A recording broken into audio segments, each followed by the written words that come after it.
بسم اللہ الرحمن الرحیم۔ سامعین کرام، آپ سن رہے ہیں انسپیکٹر نواز خان سیریز کے سلسلے میں ایک اردو کہانی گونگی واردات، جس کے مصنف ہیں طاہر جاوید مغل، اور یہ اس سلسلے کی پہلی قسط ہے۔ مجھے امید ہے آپ کو میری یہ کاوش پسند آئے گی۔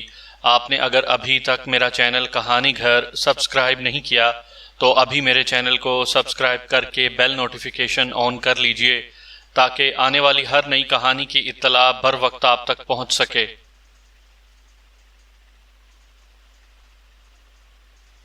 سردیاں ابھی شروع نہیں ہوئی تھیں، دوپہر کا وقت تھا۔ بلال شاہ لسی کے 2 بڑے گلاس لے آیا۔ ایک گلاس اس نے میرے سامنے رکھتے ہوئے کہا، لو خان صاحب، آج آپ بھی پئیں، پیڑوں والی لسی ہے، سمجھیں آب حیات ہے، جگر کی گرمی کاٹ کر وہ پھینک دیتی ہے۔ اس نے باقاعدہ انگلی سے اشارہ کر کے بتایا کہ جگر کی گرمی کٹ کر کتنی دور گرتی ہے۔ مونچھیں ہونٹوں سے ہٹا کر بلال شاہ نے لسی کے گلاس کو بڑی ہوسناک نظروں سے دیکھا، پھر ایک دم جذباتی ہو کر اس کا بوسہ لے لیا۔ یہ بوسہ خاصا طویل ثابت ہوا، قریباً آدھی لسی بلال شاہ کے معدے میں چلی گئی۔ اس نے مونچھیں صاف کر کے نشیلی نظروں سے مجھے گھورا۔ پی لیں خان صاحب، پی لیں، اس کے بعد آپ کو ایک بڑی مزیدار خبر سناتا ہوں، آپ کے 14 طبق روشن ہو جائیں گے۔ میں نے کہا، کیا خبر سننے کے لیے لسی پینا ضروری ہے؟ وہ بولا، نہیں، ایسا ضروری تو نہیں، لیکن لسی پی کر آپ کو خبر سننے کا صحیح مزہ آئے گا۔ لسی چیز ہی بڑے کمال کی ہے۔ اس موقع پر بلال شاہ کی ہاں میں ہاں ملانا ضروری تھا، ورنہ وہ پٹڑی سے اتر بھی سکتا تھا۔ میں نے لسی پی لی، واقعی مزیدار تھی۔ ایسی لسی پی کر بندہ شام تک ہل چلاتا رہے تو بھی بھوک نہ لگے، لیکن میں جانتا تھا بلال شاہ ابھی 2 گھنٹے بعد پھر پیٹ پر ہاتھ پھیرنے لگے گا۔ میں نے کہا، ہاں بھائی بتاؤ، اب کیا خبر ہے؟ وہ کئی گز لمبا ڈکار مار کر بولا، خبر یہ ہے جناب کہ بس کمال ہی ہو گیا ہے۔ نمبردار رمضان کی چھوٹی بہن نے شہر جا کر نظر حسینی کے منڈے صدیق سے شادی رچا لی ہے۔ کسی کو کانو کان خبر نہیں ہوئی۔ اب خیر سے دلہا دلہن شہر سے بھی غائب ہو گئے ہیں، پتہ نہیں کس طرف گئے ہیں۔ یہ اطلاع کل شام خیرو کسائی نے لا کر دی تھی۔ اس وقت سے نمبردار اور اس کے بندے پاگل کتوں کی طرح ان دونوں کو ڈھونڈتے پھر رہے ہیں۔ میں نے حیرانی سے یہ اطلاع سنی۔ نمبردار رمضان اس قصبے اور ارد گرد کے دیہات کا سب سے معزز شخص سمجھا جاتا تھا، جبکہ نظر حسینی ایک عام سا کاشتکار تھا۔ ایسا غریب نہیں تھا، لیکن اتنا امیر بھی نہیں تھا۔ دیہات میں کسانوں کی اولاد عموماً زیادہ ہوتی ہے، لیکن حسینی کے صرف 2 بیٹے اور 1 بیٹی تھی۔ ایک بیٹا شہر میں نوکر تھا، جبکہ دوسرا یہاں کھیتی باڑی کرتا تھا۔ اسی کا نام صدیق تھا۔ اونچا لمبا خوش شکل نوجوان تھا، شکل سے بڑا بھلا مانس نظر آتا تھا، لگتا نہیں تھا کہ ایسا کام کر سکتا ہے۔ بہرحال بلال شاہ کو جھوٹ بولنے کی کیا ضرورت تھی؟ بلال شاہ نے اس واقعے کی تفصیل بتاتے ہوئے کہا کہ لڑکی پچھلے 7-8 روز سے غائب تھی، لیکن نمبردار اور اس کے خاندان والوں نے بات باہر نہیں نکلنے دی، بس خاموشی سے اسے تلاش کرتے رہے۔ خیرو کسائی کل کھالیں بیچنے کے لیے جلندر گیا ہوا تھا، وہیں پر اسے صدیق نظر آیا۔ وہ ایک برقعے والی لڑکی کے ساتھ تانگے میں بیٹھا ہوا تھا۔ برقعے کے نیچے لڑکی کی گوٹے والی سرخ شلوار اور چمکدار جوتی نظر آ رہی تھی۔ صدیق نے بھی نئے نکور کپڑے پہن رکھے تھے۔ خیرو کسائی کو یہ سمجھنے میں دیر نہ لگی کہ وہ دونوں دلہا دلہن ہیں۔ کچھ آگے جا کر تانگا بس سٹاپ پر رک گیا۔ لڑکی نے چہرے سے نقاب کھسکایا اور سنبھل کر نیچے اترنے لگی۔ اس وقت خیرو نے پہچان لیا، وہ نمبردار رمضان کی بہن سلمہ تھی۔ خیرو نے قصبے میں واپس آ کر یہ خبر اپنے بھائی کو بتائی۔ بھائی نے اپنی بیوی سے ذکر کیا، بیوی نے پڑوسیوں کو بتایا۔ تھوڑی دیر میں کانوں کان یہ خبر پورے قصبے میں پھیل گئی۔ آج صبح سویرے نمبردار رمضان، اس کا چھوٹا بھائی راجہ انور، ان کا بہنوئی سلیمان اور 8-10 بندے مفرور جوڑے کو ڈھونڈنے نکل گئے تھے۔ ابھی تک ان کی واپسی نہیں ہوئی تھی۔ پوری خبر سننے کے بعد میں نے کہا، بلال شاہ، لسی تو تم نے سستی والی پلائی ہے اور خبر چستی والی دے رہے ہو۔ بڑا غلط جوڑ ملایا ہے تم نے۔ ایسی خبر کے ساتھ تو تمہیں کڑک چائے پلانی چاہیے تھی۔ اب مجھے تو آ رہی ہے نیند۔ اگر قصبے میں کوئی گڑبڑ ہوئی تو تم خود ہی سنبھال لینا۔ کیا مطلب؟ بلال شاہ نے آنکھیں گھمائیں۔ مطلب یہ کہ اگر حالات ویسے ہی ہیں جیسے تم نے بتائے ہیں تو عین ممکن ہے کہ شام تک یا آج رات تک کسی وقت دونوں پارٹیوں میں ٹاکرا ہو جائے، ایک دو بندے زخمی ہو جائیں یا مر جائیں۔ ایسے موقعوں پر بڑی پسوڑی پڑ جاتی ہے، بڑی ہوشیاری سے معاملے کو سنبھالنا پڑتا ہے، لیکن میری ساری ہوشیاری تو غرق ہو گئی ہے تمہاری لسی میں۔ بلال شاہ مسکرا کر بولا، دیکھیں جی، الفاظ ہوتے تو میں واپس لے لیتا، مگر لسی تو واپس نہیں لی جا سکتی نا۔ اب آپ کہیں تو میں آپ کو کڑک چائے پلوا دیتا ہوں۔ ابھی ہم باتیں ہی کر رہے تھے کہ ایک شخص تیز تیز قدموں سے اندر داخل ہوا۔ یہ قصبے کا پہلا نمبردار خوشی محمد تھا۔ خوشی محمد اب کافی بوڑھا ہو چکا تھا، تاہم قصبے کے حالات پر اس کی گہری نظر رہتی تھی۔ اس نے بڑے رازدارانہ لہجے میں ہمیں بتایا کہ نمبردار کی حویلی میں زبردست کھچڑی پک رہی ہے، وہ لوگ نظر حسینی کے گھر پر حملہ کر دیں گے۔ دوسری طرف نظر حسینی نے بھی 15-20 بندے اکٹھے کر کے اپنے گھر کی بیٹھک میں بٹھائے ہوئے ہیں۔ اگر دونوں پارٹیوں کو فوری طور پر روکا نہ گیا تو زبردست خون خرابہ ہو سکتا ہے۔ سابقہ نمبردار خوشی محمد کی یہ اطلاع بہت اہم اور بروقت تھی۔ اب ضروری ہو گیا تھا کہ میں فوری طور پر کارروائی کروں اور اپنے تھانے کی حدود میں ہونے والے خون خرابے کو روک لوں۔ میں نے اسی وقت گارڈ تیار کی اور کیل کانٹے سے لیس ہو کر نمبرداروں کی حویلی میں پہنچ گیا۔ حویلی کے احاطے میں 10-15 گھوڑے موجود تھے اور چارپائیوں پر چند خطرناک صورتوں والے مسلح افراد بیٹھے تھے۔ ان میں سے کچھ قصبے کے تھے اور کچھ مضافات کے۔ میری آمد کا سن کر نمبردار خود بھی احاطے میں آ گیا۔ اس کی عمر 30-32 برس کے قریب تھی، بے حد گھنی مونچھیں، سرخ و سفید رنگت اور بادامی آنکھیں۔ وہ اس وقت غصے میں بھرا ہوا تھا، آنکھوں سے جیسے چنگاریاں پھوٹ رہی تھیں۔ مجھے دیکھ کر کہنے لگا، تھانے دار، تم اس معاملے میں مت آؤ۔ نظر حسینی کے بیٹے نے میری عزت پر وار کیا ہے اور اس وار کا جواب بھی میں خود ہی دوں گا۔ میں نے پرسکون لہجے میں کہا، میں اس معاملے میں کیسے نہ آؤں رمضان علی؟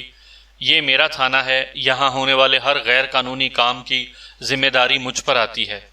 اگر نظر حسینی کے بیٹے نے کوئی جرم کیا ہے تو اس کی سزا اسے ضرور ملے گی۔ میں تمہیں قانون سے کھیلنے کی اجازت نہیں دوں گا۔ اسی شام میرے مشورے پر قصبے کی پنچایت بیٹھی۔ پنچوں نے دونوں فریقوں کے معتبر افراد کو سامنے بلایا اور تسلی سے ان کی بات سنی۔ میں تھانے میں تھا، تاہم بلال شاہ مجھے پل پل کی خبر لا کر دے رہا تھا۔ شام کو شروع ہونے والی یہ پنچایت رات 11 بجے تک جاری رہی۔ اس دوران 1-2 بار جھگڑا ہونے کا خدشہ بھی پیدا ہوا، لیکن جھگڑے کی نوبت نہیں آئی۔ میں نے احتیاطی طور پر اپنے 5-6 سادہ پوش پنچایت میں بھی بھیج رکھے تھے۔ ان میں میرا ASI باجوہ بھی تھا۔ میں نے اسے ہدایت کر رکھی تھی کہ وہ کسی صورت میں خون خرابہ نہ ہونے دے۔ رات گئے پنچایت ملتوی کر دی گئی۔ پنچایت کے آخر میں دونوں فریقوں نے وعدہ کیا کہ وہ کوئی فیصلہ ہونے تک خون خرابے سے دور رہیں گے۔ اگلے روز بعد دوپہر پھر پنچایت کی کارروائی شروع ہوئی۔ 3-4 گھنٹے کی بحث تکرار کے بعد آخر دونوں پارٹیوں میں راضی نامہ ہو گیا۔ یہ راضی نامہ مشروط تھا اور شرط یہ تھی کہ نمبردار کی بہن سلمہ کے بدلے نظر حسینی اپنی بیٹی خالدہ کا رشتہ نمبردار کے چھوٹے بھائی راجہ انوار کو دے گا۔ در حقیقت اس بات کا فیصلہ کل ہی ہو گیا تھا۔ جھگڑا صرف یہ تھا کہ نکاح کب ہوگا۔ نمبرداروں کا اصرار تھا کہ نکاح ابھی کر دیا جائے اور رخصتی 2-3 ماہ بعد دے دی جائے، جبکہ نظر حسینی کا کہنا تھا کہ 3 ماہ بعد فصل کی کٹائی پر نکاح اور رخصتی کا کام ایک ساتھ کر دیا جائے۔ آخر آج فیصلہ ہو گیا تھا۔ ٹھیک 2 ماہ بعد نکاح اور رخصتی کی تاریخ طے کر دی گئی تھی۔ یہ فیصلہ بظاہر عجیب نظر آتا ہے، لیکن دیہات میں جھگڑوں کا فیصلہ عموماً اسی انداز میں کیا جاتا تھا اور آج بھی کیا جاتا ہے۔ خاص طور پر پنچایتوں میں ہونے والے فیصلے اسی قسم کے ہوتے ہیں۔ یہاں ایک بات کا ذکر کرنا میں ضروری سمجھتا ہوں۔ راجہ انوار، جس سے خالدہ کی بات طے ہوئی تھی، ایک بازو سے محروم تھا۔ چند برس پہلے ایک جھگڑے میں اسے گولی لگی تھی اور دایاں ہاتھ کاٹنا پڑ گیا تھا۔ شاید اپنے بھائی کی اسی معذوری کو سامنے رکھتے ہوئے نمبردار رمضان نے نظر حسینی سے اس کی خوبصورت بیٹی کا رشتہ مانگ لیا تھا۔ پرانے رسم و رواج میں جھگڑے نپٹانے کی خاطر عورت کی قربانی دینے کا طریقہ بہت پرانا ہے۔ یہ تو تقسیم ہندوستان سے پہلے کی بات ہے۔ آج بھی پاکستان کے مختلف علاقوں میں اس قسم کی رسومات موجود ہیں۔ یہ کوئی 1 ماہ بعد کی بات ہے، راجہ انوار تھانے میں میرے پاس بیٹھا ہوا تھا۔ وہ آج کل ایک پلاٹ کے چکر میں پڑا ہوا تھا۔ قصبے کے قبرستان کے پاس یہ قریباً 3 کنال زمین تھی۔ عرصہ 5-6 برس سے نمبردار یہاں اپنے مویشی باندھ رہے تھے۔ اب زمین کا اصل مالک لاہور سے واپس آ گیا تھا۔ وہ اپنی زمین واگزار کروانا چاہتا تھا، جبکہ نمبرداروں کی نیت خراب ہو چکی تھی۔ راجہ انوار 2-3 دفعہ میرے پاس آ چکا تھا۔ وہ چاہتا تھا کہ میں اس معاملے میں ان کی سائیڈ لوں۔ میرے لیے ایسا کرنا ممکن نہیں تھا، کیونکہ میں صاف طور پر دیکھ رہا تھا کہ وہ ناجائز بات کر رہے ہیں۔ راجہ انوار کافی دیر میرے پاس بیٹھا اس معاملے پر بات چیت کرتا رہا، جبکہ اس کا پستول بردار گونگا ملازم باہر سٹول پر بیٹھا جمائیاں لیتا رہا۔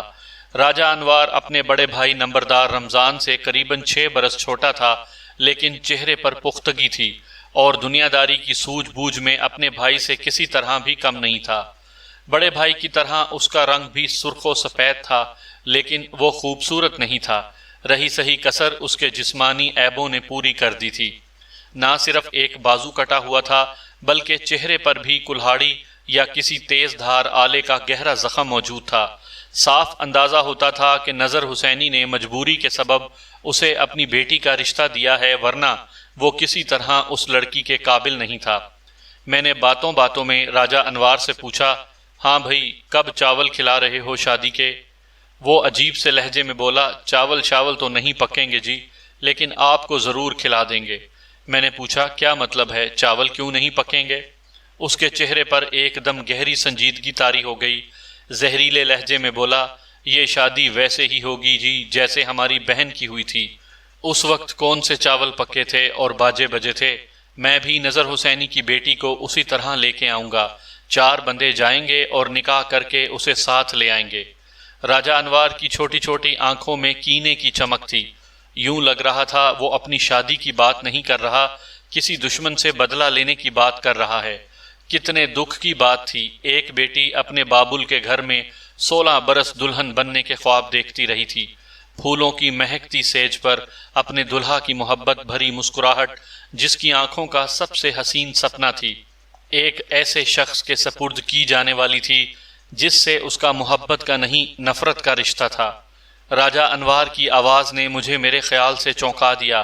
وہ کہہ رہا تھا کہ میں اس کے ساتھ چل کر موقع ملاحظہ کروں۔ میں نے اسے ٹالتے ہوئے کہا، نہیں راجہ، مجھے اس وقت ضروری کام ہے، تم جاؤ، میں کل کسی وقت خود دیکھ لوں گا۔ وہ اٹھ کر روانہ ہو گیا، اس کا گونگا باڈی گارڈ بھی ساتھ تھا۔ میں دروازے کی چک سے ان دونوں کو جاتے دیکھتا رہا۔ تھانے کے احاطے سے گزر کر وہ دونوں مین گیٹ پر پہنچے، پھر 1 سیکنڈ بعد گلی میں داخل ہو گئے۔ یہی وقت تھا جب مجھے چیخ و پکار اور شور شرابے کی آوازیں سنائی دیں۔ میں نے راجہ انور کے گونگے ملازم کو چونکتے اور ایک دم پیچھے ہٹتے دیکھا، پھر ایک ریڑا فراٹے بھرتا ہوا گیٹ کے سامنے سے گزر گیا۔ گیٹ پر کھڑا سنتری گھبرا کر گلی میں داخل ہوا۔ تھانے کا باقی عملہ بھی دیکھا دیکھی گلی کی طرف بھاگا۔ میری چھٹی حس نے پکار کر کہا کہ گلی میں کوئی زبردست حادثہ رونما ہو چکا ہے۔ میں احاطہ کراس کر کے بھاگتا ہوا گلی میں پہنچا۔ ایک سنسنی خیز منظر سامنے آیا۔ گوبر سے لدا ہوا ایک ریڑا چند گز آگے دیوار سے ٹکرا کر الٹ چکا تھا۔ گلی میں گوبر کا ڈھیر نظر آ رہا تھا اور سنتری سمیت کئی افراد دیوانہ وار اس ڈھیر میں کچھ تلاش کر رہے تھے۔ پھر ایک شخص کی ٹانگیں گوبر میں سے برآمد ہوئیں۔ اسے کھینچ کر باہر نکال لیا گیا، لیکن وہ پوری طرح نہیں نکل سکا۔ اس کا ایک بازو ابھی بھی گھوڑے کی لگام سے الجھا ہوا تھا۔ میں نے بھی آگے بڑھ کر مدد کی اور اس الجھے ہوئے شخص کو ریڑے اور گھوڑے کے پاس سے ہٹایا۔ وہ راجہ انوار تھا۔ اس کا سارا جسم خون اور گوبر میں لتھڑ گیا تھا۔ میری جیپ لاؤ رام سنگھ، میں نے پکار کر سنتری سے کہا اور پاکٹ سے چابی نکال کر اس کی طرف اچھال دی۔ سنتری جیپ کی طرف بھاگا، لیکن جلد ہی مجھے احساس ہو گیا کہ یہ بھاگ دوڑ فضول ہے۔ راجہ انوار اپنا دانا پانی پورا کر چکا تھا۔ ریڑے کا پہیا عین اس کی گردن پر سے گزرا تھا۔ گوبر کے نیچے سے اس کی کٹی ہوئی شہ رگ صاف نظر آ رہی تھی۔ پیٹ پر بھی ایک گہرا گھاؤ تھا جو یقیناً گھوڑے کے سم سے آیا تھا۔ راجہ انوار نے ہمارے ہاتھوں میں چند زوردار جھٹکے لیے، پھر ایک ہچکی سے دم توڑ دیا۔ میں حیران پریشان کھڑا تھا۔ چند لمحے پہلے جو جیتا جاگتا شخص میرے سامنے بیٹھا تھا اور لمبے چوڑے منصوبوں کی باتیں کر رہا تھا، اب کٹی پھٹی لاش میں تبدیل ہو چکا تھا۔ اس کی تنی ہوئی گردن کے چیتھڑے اڑ گئے تھے اور خون کے دھبوں والی خالی آستین ہوا میں جھول رہی تھی۔ راجہ انوار کا گونگا ملازم بھی زخمی ہوا تھا۔ اس کا پستول ہولسٹر سے نکل کر دور جا گرا تھا اور وہ اپنے زخمی کندھے سے ابلتے ہوئے خون کو روکنے کی کوشش کر رہا تھا۔ یہ ریڑہ قصبے کے ایک غریب کاشتکار چاچے مہتاب کا تھا۔ ریڑے کا گھوڑا نمبرداروں کے ہی ایک کتے سے ڈر کر بھاگا تھا اور یہاں آ کر اس نے راجہ انوار کو راہی عدم کر دیا تھا۔ اس حادثے میں ایک بڑھیا بھی ہلاک ہوئی۔ اس کے علاوہ 4-5 راہگیروں کے زخم آئے۔ راجہ انوار میں اب کچھ بھی باقی نہیں بچا تھا۔ پھر بھی لوگ اسے میری جیپ میں ڈال کر ہسپتال کی طرف لے گئے۔ تھوڑی دیر بعد نمبردار رمضان علی خود بھی موقع پر پہنچ گیا۔ وہ غم و غصے سے پاگل سا ہو رہا تھا۔ اس نے ریڑے کے نیچے دبے ہوئے زخمی گھوڑے کو خونی نظروں سے دیکھا، پھر پستول نکالا اور 6 کی 6 گولیاں اس کے جسم میں پیوست کر دیں۔ اتنے میں اس کا ایک کارندہ مٹی کے تیل کا کنستر لیے نمودار ہوا۔ اس نے تیل ریڑے پر پھینکا اور آگ لگا دی۔ پورے قصبے میں سے لوگ جائے حادثہ کی طرف بھاگے چلے آ رہے تھے۔ شکر تھا کہ ریڑے کا مالک مہتاب اس وقت موقع پر موجود نہیں تھا، ورنہ ممکن تھا کہ نمبردار غضب کے عالم میں پستول کی گولیاں گھوڑے اور گھوڑے کے مالک میں برابر تقسیم کر دیتا۔ نمبردار رمضان علی کا جوان سال بھائی مر گیا اور یوں قدرت کے ہاتھ نے اس فیصلے کو ملیا میٹ کر دیا جو پنچایت کے دانشوروں نے کیا تھا اور جس کے مطابق مجرم کی بہن کو ناکردہ گناہ کی سزا دی جانے والی تھی۔ شکر کا مقام تھا کہ راجہ انوار کی موت ایک حادثے کی وجہ سے ہوئی اور اس حادثے کو درجنوں افراد نے اپنی آنکھوں سے دیکھا۔ اگر راجہ انوار کی موت میں تھوڑی بہت بھی شبہ کی گنجائش ہوتی تو نمبردار فوراً نظر حسینی کے گھرانے کو قاتل قرار دے دیتے۔ راجہ انوار کی موت دردناک ضرور تھی، لیکن اس موت پر کئی لوگوں نے سکھ کا سانس لیا۔ ان میں وہ بھی تھے جو اس کی زیادتیوں کا شکار ہوئے تھے، اور وہ بھی جو اسے زیادتیاں کرتے دیکھتے تھے اور کچھ کہہ نہیں سکتے تھے۔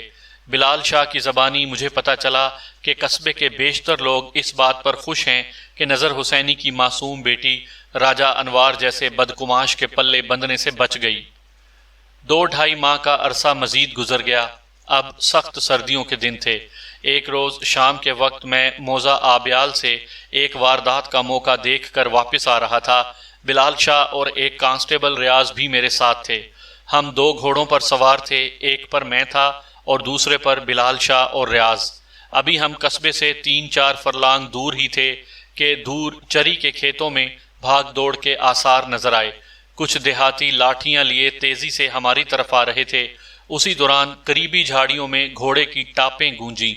کوئی گھڑ سوار سر پٹ گھوڑا بھگاتا ہوا ہمارے دائیں جانب کوئی 40 قدم کے فاصلے سے گزر گیا۔ جھاڑیوں کی وجہ سے ہم اس کی صورت نہیں پہچان سکے۔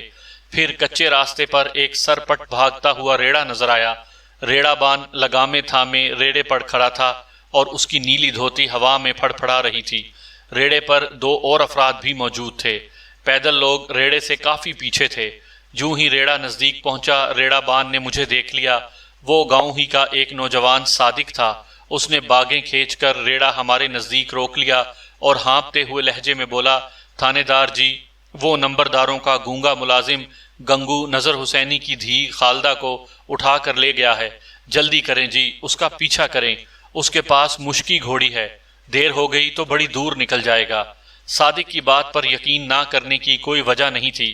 میں نے فوراً گھوڑے کا رخ موڑا اور ان جھاڑیوں کی طرف لپکا جہاں تھوڑی دیر پہلے گھوڑے کی ٹاپیں گونجی تھیں۔ یہاں ایک کچا راستہ تھا۔ یہ سیدھا راستہ دور تک نظر آ رہا تھا۔ قریباً نصف فرلانگ دور ابھی تک دھول اڑ رہی تھی۔ اس کا مطلب تھا کہ گنگو ابھی زیادہ دور نہیں گیا۔ میں نے رکابوں پر کھڑے ہو کر گھوڑے کو چابک دکھایا۔ اصیل گھوڑا کمان سے نکلے تیر کی طرح مفرور کے تعاقب میں دوڑا۔ راستہ ہموار ہو تو اصیل گھوڑا دوڑانے کا مزہ آ جاتا ہے۔ سوار کے اشارے گھوڑے کی سمجھ میں آنے لگیں تو پھر وہ طوفان میل بن کر دکھاتا ہے۔ ایسے واقعات مشہور ہیں کہ ایک اصیل گھوڑا سوار کے اشاروں پر سر پٹ بھاگتے ہوئے ہانپ کر مر گیا، لیکن رکا اور نہ ہی رفتار کم کی۔ 3-4 منٹ بعد میں نے گنگو کو جا لیا اس نے لڑکی کو اپنے آگے بٹھا کر جکڑ رکھا تھا اور گھوڑے پر توازن برقرار رکھنے کی کوشش میں تھا۔ گھوڑے کی رفتار میں بھی اب زیادہ تیزی نہیں تھی، یوں لگ رہا تھا کہ لڑکی ہوش میں ہے اور مزاحمت کر رہی ہے۔ گاہے بگاہے اس کی چیخ بھی بلند ہو جاتی تھی۔ میرا گھوڑا قریب پہنچا تو گنگو رخ پھیر کر دیکھنے لگا۔ اسی وقت اچانک لڑکی گنگو کی گرفت سے آزاد ہوئی اور لڑک کر جھاڑیوں میں جا گری۔ میں نے اسے آنکھوں کے سامنے کلا بازی کھاتے اور ایک گڑھے میں گرتے دیکھا۔ گنگو نے رکنے کی کوشش نہیں کی اور گھوڑا بھگاتا سیدھا نکل گیا۔ میں نے مڑ کر دیکھا، کوئی ایک فرلانگ پیچھے بلال شاہ اور ریاض چلے آ رہے تھے۔ یقینی بات تھی کہ لڑکی کے گھوڑے سے گرنے کا منظر انہوں نے بھی دیکھ لیا تھا، اور نہ بھی دیکھا ہو تو وہ انہیں چیخ کر اپنی طرف متوجہ کر سکتی تھی۔ لہٰذا میں نے رکے بغیر گنگو کا تعاقب جاری رکھا۔ یہ ایک طویل تعاقب ثابت ہوا۔ لڑکی کے بوجھ سے نجات پا کر گنگو کی رفتار خاصی تیز ہو گئی تھی۔ ویسے بھی وہ راستے کی ہر اونچ نیچ سے واقف تھا اور بلا تکلف بھاگا چلا جا رہا تھا۔ پستول میرے ہاتھ میں تھا۔ میں نے 2-3 ہوائی فائر کیے اور چلا کر دھمکی دی کہ وہ رک جائے، لیکن اس نے بھی شاید پختہ ارادہ کر رکھا تھا کہ آخر تک جان بچانے کی پوری کوشش کرے گا۔ گولی چلانا نقصان دہ تھا، ایک شاندار گھوڑا بیکار ہو جاتا یا گنگو کو جان کے لالے پڑ جاتے، لیکن یہ بھی خطرہ تھا کہ تعاقب چند منٹ اور جاری رہا تو گنگو شام کے جھپٹے کا فائدہ اٹھا کر بچ نکلنے میں کامیاب ہو جائے گا۔ میں نے کوشش کر کے اپنا اور گنگو کا درمیانی فاصلہ کچھ اور کم کیا۔ اس حرکت سے بڑی برکت پیدا ہوئی۔ گنگو جو پہلے ہی بدحواس تھا کچھ اور بدحواس ہو گیا۔ اس کے گھوڑے نے ٹھوکر کھائی اور گنگو اوپر سے لڑکتا ہوا جوہڑ میں جا گرا۔ یہ ٹھٹرے ہوئے پانی کا گہرا جوہڑ تھا۔ سخت سردی میں اس جوہڑ کے اندر گر جانا گنگو کی بدقسمتی ہی قرار دی جا سکتی تھی، لیکن گنگو کے ساتھ ساتھ یہ میری بھی بدقسمتی تھی، کیونکہ جب گنگو نے اٹھ کر بھاگنے کی کوشش کی تو مجبوراً مجھے بھی برفیلے پانی میں چھلانگ لگانا پڑی۔ تاہم چھلانگ لگانے سے پہلے میں نے اتنی عقل مندی ضرور کی کہ پستول بما گولیوں والی بیلٹ کے کنارے پر پھینک دیا۔ اس ٹھٹری ہوئی ابر آلود شام کو برفیلے پانی میں چھلانگ لگانا اور گنگو سے ہاتھا پائی کرنا مجھے آج تک یاد ہے۔ وہ خاصا ہٹا کٹا شخص تھا، بھیگنے کے بعد میرے ہاتھوں سے ڈولا مچھلی کی طرح پھسل جا رہا تھا، لیکن مجھے بھی سخت غصہ تھا۔ ایسی کڑاکے کی سردی میں اس نے چھپڑ کا غسل کروا دیا تھا۔ میں نے اس کے بال مٹھی میں جکڑ کر چند زوردار مکے اس کے جبڑوں پر رسید کیے۔ اس نے میری ٹانگوں کے درمیان سر اڑا کر مجھے اٹھانا چاہا، لیکن میں نے اس کے جھکے ہوئے چہرے پر گھٹنے کی بھرپور ضرب لگائی۔ یہ ضرب اس کی داہنی آنکھ پر پڑی، وہ تیورا کر پانی میں گر گیا۔ میں نے اس کی گردن دبوچی اور کنارے کی طرف کھینچنا شروع کر دیا۔ کنارے پر پہنچ کر گنگو نے عجب انداز میں واویلا شروع کر دیا۔ وہ مجھے کچھ سمجھانے کی کوشش کر رہا تھا۔ بولنے کی کوشش میں اس کے حلق سے عجیب و غریب آوازیں نکل رہی تھیں۔ معذور شخص پر آدمی کو عموماً ترس آ جاتا ہے، لیکن میں جانتا تھا کہ گنگو کسی طرح بھی ترس کے قابل نہیں۔ وہ ایک چھٹا ہوا بدماش اور شرابی تھا۔ اگر ایسا نہ ہوتا تو راجہ انوار جیسے لوفر کا ملازم خاص کیسے بنتا؟ اسے نمبردار کے پاس ملازمت کرتے ہوئے 1 سال سے زیادہ نہیں ہوا تھا، لیکن اپنی غنڈہ گردی کے سبب وہ نمبردار کے چہیتے ملازموں میں شامل ہو چکا تھا۔ مجھے فوری طور پر سمجھ نہیں آئی کہ گنگو نے خالدہ کے اغوا کا قدم اپنی مرضی سے اٹھایا ہے یا نمبردار کے کہنے پر۔ وہ جو واویلا کر رہا تھا اور جس طرح کا چہرہ بنا رہا تھا، اس سے یہ بھی شک ہو رہا تھا کہ وہ اس اغوا کو کوئی بڑا نیکی یا بھلائی کا کام بتا رہا ہے، یعنی ایک شریف لڑکی کو زمانے کے سامنے رسوا کر کے اس نے کوئی بہت بڑی سماجی خدمت کی ہے۔ وہ بار بار اپنی شہادت کی انگلی ناک سے لگا کر یہ سمجھا رہا تھا کہ میں لڑکی کا بیان لوں۔ لڑکی کا بیان بھلا میں کیا لیتا؟ میں نے خود اسے گنگو کی گرفت میں تڑپتے، مچلتے اور چلاتے سنا تھا۔ صاف ظاہر تھا کہ گنگو اسے زبردستی لایا ہے۔ بہرحال میں نے گنگو کی شلوار میں سے آزار بند نکلوایا اور اسے کہا کہ وہ شلوار کے نیفے کو گرا دے کر کمر سے باندھ لے۔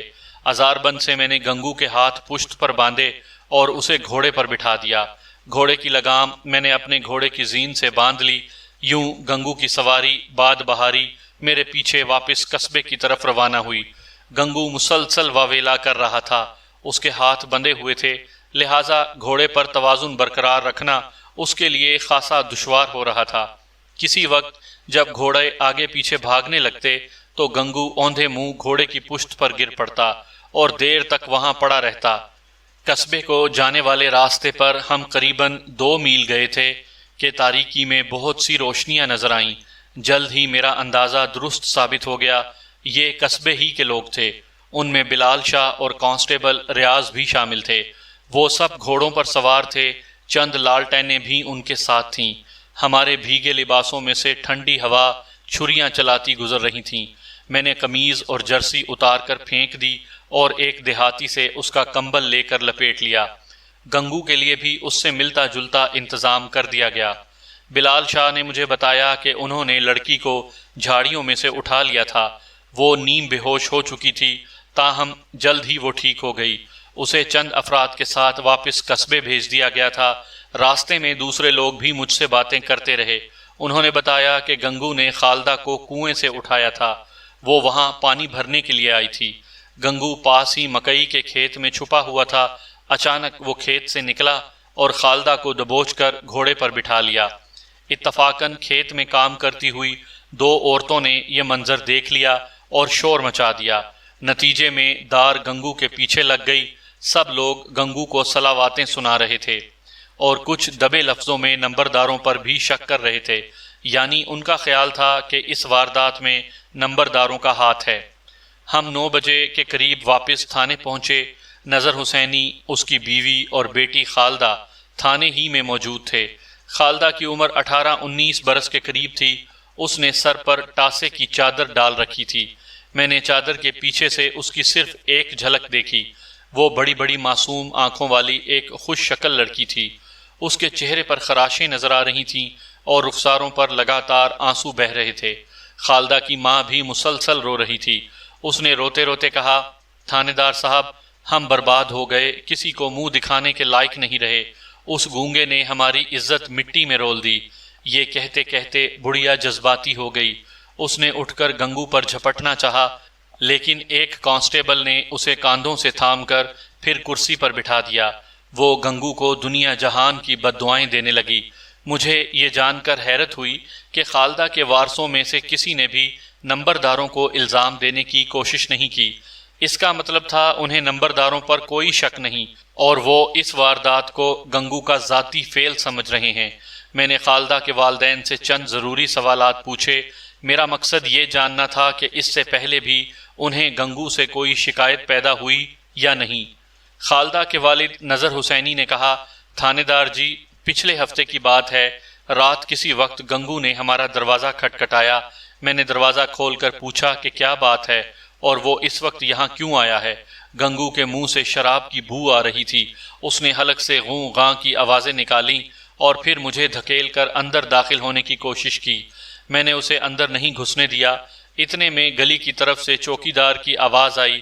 گنگو ایک دم گھبرا گیا اور لمبے لمبے قدم اٹھاتا گلی کے موڑ پر غائب ہو گیا۔ میں نے اس بات کا ذکر نمبردار رمضان سے کیا۔ رمضان بولا کہ اسے کچھ پتہ نہیں، شاید گنگو نشے کی وجہ سے اس طرف چلا گیا ہو۔ اس نے گنگو کو میرے سامنے بلا کر جھاڑیں پلائیں اور واپس بھیج دیا۔ 3-4 دن بعد گنگو نے خالدہ کو کھیت میں روک لیا اور اسے تنگ کرنے لگا۔ خالدہ اس سے جان چھڑا کر گھر بھاگ آئی اور ماں کو ساری بات بتائی۔ شام کو مجھے پتہ چل گیا۔ میری سمجھ میں نہیں آ رہا تھا کہ کیا کروں۔ نمبردار رمضان شہر گیا ہوا ہے، نہیں تو اسی سے کچھ کہتا۔ میں نے سوچا جتنا شور مچاؤں گا اپنے ہی سر پر مٹی پڑے گی، اس لیے نمبردار کے آنے تک خاموش رہنے کا فیصلہ کیا۔ اس کمبخت کو میری خاموشی سے اور ہلا شیری ہوئی اور اس نے آج میری بیٹی کی عزت پر ہاتھ ڈال دیا۔ مجھے یاد آیا کہ ابھی تھوڑی دیر پہلے جوہڑ کے کنارے گنگو نے واویلا کر کے مجھے سمجھانے کی کوشش کی تھی کہ میں لڑکی یعنی خالدہ کا بیان لوں۔ خالدہ ابھی تک خاموش بیٹھی تھی۔ عین ممکن تھا کہ اس کا بیان اپنے والدین سے مختلف ہوتا۔ وہ کوئی ایسی بات بتا سکتی تھی جو دوسرے لوگوں نے مجھے نہ بتائی ہو۔ میں نے نظر حسینی سے پوچھا کہ کیا وہ مجھے تنہائی میں اپنی بیٹی سے 1-2 سوالات کرنے کی اجازت دے گا۔ نظر حسینی کے چہرے پر پہلے تو کشمکش کے آثار نظر آئے، پھر وہ اپنی جگہ سے کھڑے ہوتے ہوئے بولا، آپ ہمارے حاکم ہیں جی، آپ سے کیا پردہ ہے، آپ جو چاہے پوچھ سکتے ہیں۔ پھر نظر حسینی اپنی بیوی اور دوسرے لوگوں کے ساتھ باہر چلا گیا۔ خالدہ سخت پریشانی کے عالم میں بیٹھی تھی، کبھی دروازے کی طرف اور کبھی میری جانب دیکھتی تھی۔ میں نے کہا، گھبرانے کی ضرورت نہیں، میں تمہارا ہمدرد ہوں، دشمن نہیں۔